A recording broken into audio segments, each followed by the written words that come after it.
our shirts on Tespring. over the course of staying at 3 different homeless shelters. Around the San Francisco Bay Area for a year and a half, I encountered some strange and paranoid individuals. One particular encounter stands out. The guy who was convinced people were planning to steal his dog. My stay at this shelter, a man and his dog moved in. The dog didn't seem to be happy in the shelter environment, perhaps accustomed to being outdoors and away from so many people. Whenever someone walked by, the dog would bark aggressively, making others wary. I decided to befriend the dog and gradually gained her trust. She started to like me a lot, getting excited whenever she saw me. It was heartwarming. The man's bed was right next to mine, and others informed me that when I was gone, the dog would sleep on my bed. She would jump on top of me, happy to see me, and I discovered a spot she loved to be scratched. This went on for quite some time until one day I returned to the shelter and noticed that the man had moved to a different part of the shelter.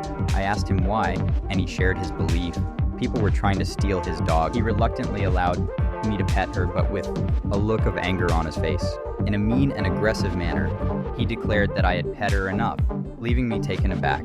I walked away to another section of the shelter. A few minutes later, he came over to where I was and warned me not to pet the dog when he is not around. It was a threatening encounter. Fed up, I firmly told him never to speak to me that way and walked away without letting him finish his speech. From then on, weeks later, I noticed that someone I knew had moved into the bunk below the dog owner's bed. I started talking to this person, and as the dog owner walked by, he turned around, aggressively approaching me and yelling, insisting that I shouldn't be talking to his dog. I calmly responded by threatening to press charges if he laid a hand on me. The person in the bunk below clarified that I was speaking to him, not the dog. Suddenly, a staff member appeared out of nowhere, instructing us to be separated and returning to their desk, refusing to let this incident go unnoticed.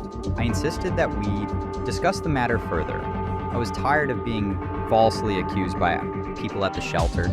The staff member promised to email the main manager about the situation and whether they would respond or not. It was also revealed that the reason the dog owner had moved was because he had complained about me touching his dog too much, even though he had never mentioned it to me directly.